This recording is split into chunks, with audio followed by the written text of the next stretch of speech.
Hello, I'm Mohsen Jamal and you watch Afghannews. British forces Wednesday handed over control of the city of Lashkargah, the capital of Helmand province, to Afghan security forces. Most of the 10,000 British troops stationed in Afghanistan are based in Helmand, which has long been a hotbed of insurgent activity. Yet the transition of security responsibility to the Afghan army and police is seen as a key milestone on the road to a planned end to British involvement in combat operations by 2015. After Bamyan and Laghman, Helmand is the third region to host the ceremony and launch the transition of power to Afghan security forces. A bicycle bomb killed 4 civilians and injured 12 others on Wednesday in the northern city of Mazar-e-Sharif. A police spokesman said. Sherjan Durrani, spokesman for the police chief of northern Balkh province, added that they are investigating whether the explosive was attached to his body or his bicycle. 2 of the injured were children, Durrani added. Mazar-e-Sharif is one of 7 cities and provinces where international forces are said to hand over security responsibility to their Afghan counterparts this week.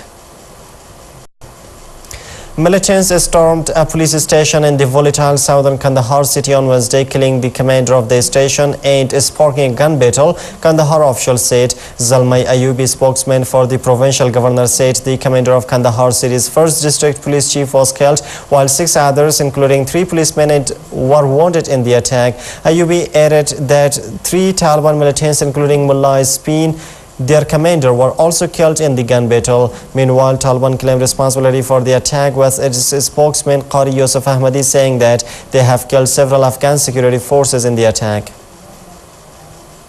Unknown armed men gunned down the intelligence chief of Ashkamesh district in Takhar province on Wednesday, an official said. Abdul Manan Hakimi, the governor of Ashkamesh district, said that unidentified armed men driving a car opened fire on Abdul Jalil, the head of intelligence depot in Ashkamesh district, at 5 a.m. local time, killing him on the spot. The murderers escaped the scene, he added. He also blamed the attack on the Taliban, but Taliban militants have not commented on the issue yet. 32 people, including women and children, have been taken ill after being deliberately poisoned at a wedding in northern Afghanistan, a senior official said Wednesday. The incident took place in the Dehanegori district of northern Baghlan province late Tuesday, said Munshi Abdul Majid, the provincial governor. The victims, including 6 women and 12 children, had been hospitalized and were in stable conditions, the governor said, adding that an investigation had been launched. The governor said initial inquiries indicated that the poisoning was deliberate and could have been motivated by personal enmity. Taliban spokesmen in Afghanistan have denied that the insurgent group's leader Mullah Muhammad Umar had died, claiming that a phone message and a posting on the internet were fake. Taliban spokesman Zabihullah Mujahid on Wednesday via telephone said that a text message sent to journalists on his behalf was the result of a phone hack. Mujahid blamed US intelligence agencies, saying they were trying to demoralize the Taliban. Rumors spread that Mullah Umar had died when the text message, allegedly sent from Mujahid, announced that the commander of the Muslim faithful was dead. Afghanite coalition military officials also said they could not confirm the reports of his death. Another Taliban spokesman, Qari Yusuf Ahmadi, also denied by phone that Mullah Umar had died. Covert forces of the Central Intelligence Agency trained Afghan paramilitaries are being built up to continue the US-led war on the Taliban as thousands of US troops prepare to leave the country. According to reports, about 400 men are being trained in the southern Kandahar province to take part in secret operations against militants as foreign troops prepare to quit Afghanistan by 2014. Senior figures within one of the forces revealed that foreign military advisors have taught them hand-to-hand combat. However, the Kandahar Strike Force has been dogged by rights abuse allegations that have raised questions about their role when their foreign handlers leave the country.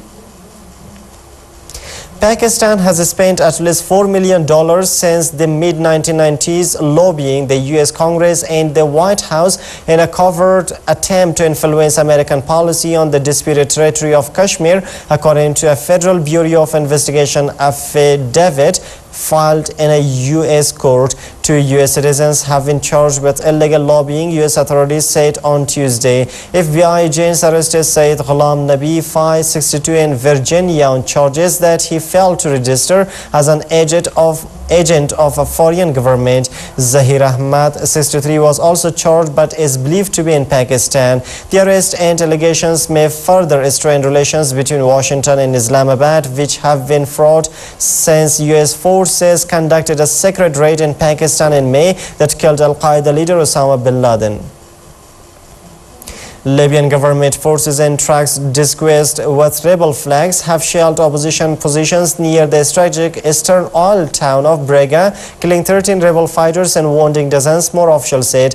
Rebel forces have been pushing to seize the frontline town, which is home to an oil refinery and terminal, for nearly a week, but they say minefields planted by Gaddafi's forces have slowed the advance. A doctor at the hospital in the nearby city of Ajdabiya said a lot of severely injured fighters were taken there on Tuesday, most of them with head and chest injuries caused by gunshots and explosions.